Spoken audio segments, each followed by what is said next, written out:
Halo, assalamualaikum guys, jumpa lagi dengan saya di channel Badai Pasti Berlalu TV. Dan apa kabar fans Helsis Lesis dimanapun kalian berada? Semoga kalian diberikan kesehatan, dipanjangkan umur, dan dimurahkan rezekinya. Amin ya robbal alamin. Dan untuk kali ini kita akan membahas dan mengulas sinetron Badai Pasti Berlalu, sekaligus memprediksi untuk episode besok malam.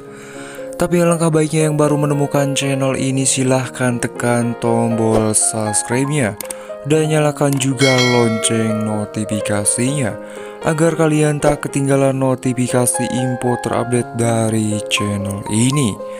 Semakin seru dan menarik untuk kita saksikan sinetron Badai Pasti Berlalu di setiap episodenya. Namun saya sarankan juga silahkan tonton videonya sampai habis, agar tidak ada kesalahpahaman.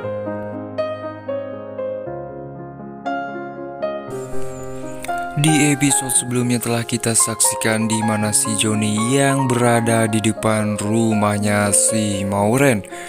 Di situ tiba-tiba saja si Joni dihampiri oleh security, dan di situ si Joni pun disuruh untuk pergi.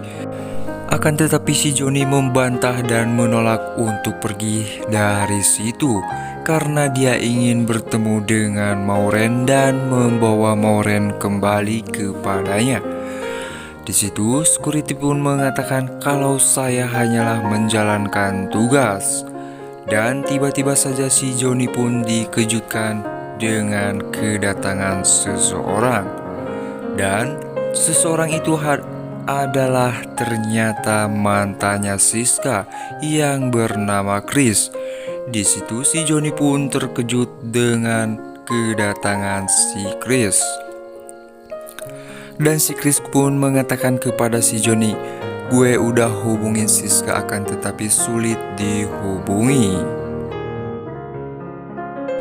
Di adegan lainnya di mana Dokter Cory yang menelpon Bu Monik dan mengatakan kepada Bu Monik kalau dia akan menikah.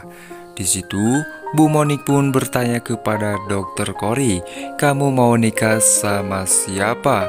Apa sama Helmi?"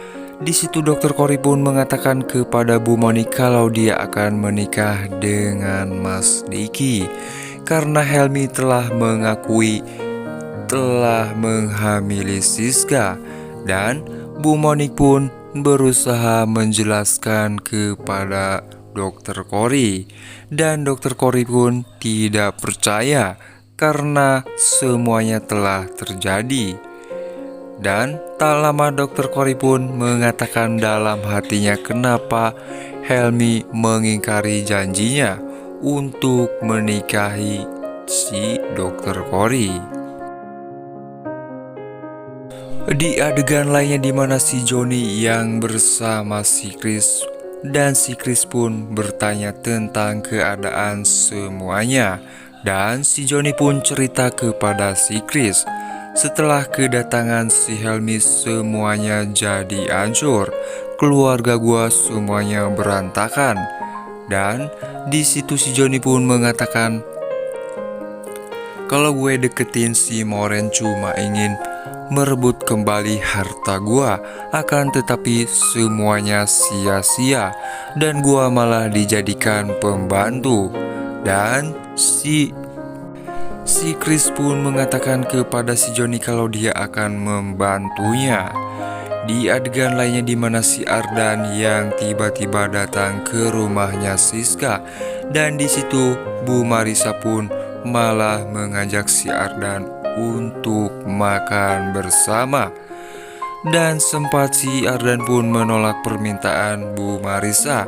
Dengan terpaksa akhirnya si Ardan pun ikut makan.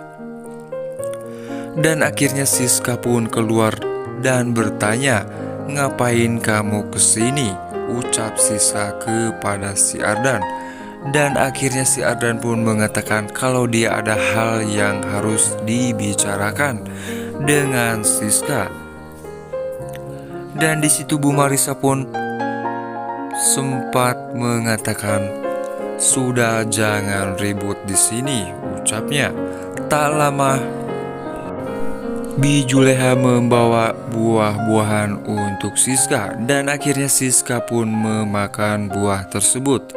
Di situ si Ardan mengatakan jangan makan buah nanas karena itu tidak baik bagi orang yang mengandung, bisa saja mengalami keguguran. Dan Siska pun dengan polosnya mengatakan kalau dia tidak tahu dan berterima kasih kepada si Ardan karena telah memberitahunya.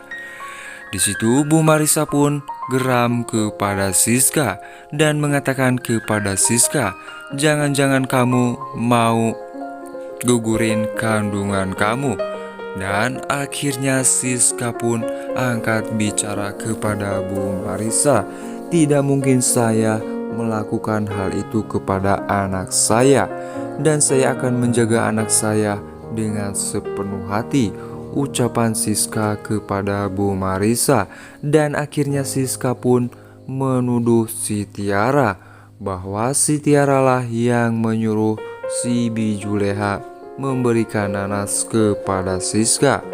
Di situ si Tiara pun seperti biasa melakukan sandiwara, mengatakan kepada Siska kalau dia tidak mengatakan apapun dan berkedip kepada Bi Juleha. Dan akhirnya si Juleha pun mengatakan itu hanyalah inisiatif saya. Dan Siska pun langsung terdiam karena tidak bisa berbuat apa-apa.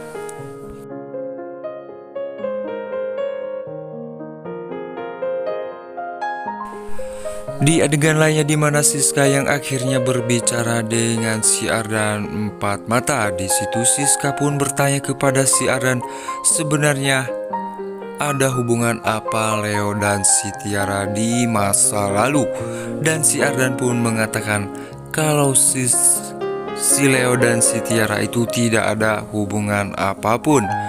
Dan Siska bertanya, terus si Boni itu siapa? Dan si Ardan pun mengatakan sebusuk-busuknya Leo tidak mungkin Leo melakukan hal itu, karena itu semua tidak mungkin. Siska pun langsung mengatakan kepada si Ardan, ya udah kalau lu gak mau kasih tahu biar gua aja yang cari tahu sendiri. Dan si Ardan pun mengatakan mungkin kamu salah dengar. Nah guys, gimana menurut pendapat kalian untuk episode malam ini? Silahkan tulis di kolom komentarnya. Dan ada kemungkinan untuk episode besok malam jika Leo mengetahui hal itu. Akankah Leo mengakui kalau dialah yang melakukannya? Karena di waktu itu Leo dan Siska pernah menginap di sebuah hotel. Nah guys, sekian untuk alur cerita episode malam ini. Sampai jumpa di episode selanjutnya. Jangan lupa like, comment, share, and subscribe-nya. Wassalamualaikum warahmatullahi wabarakatuh.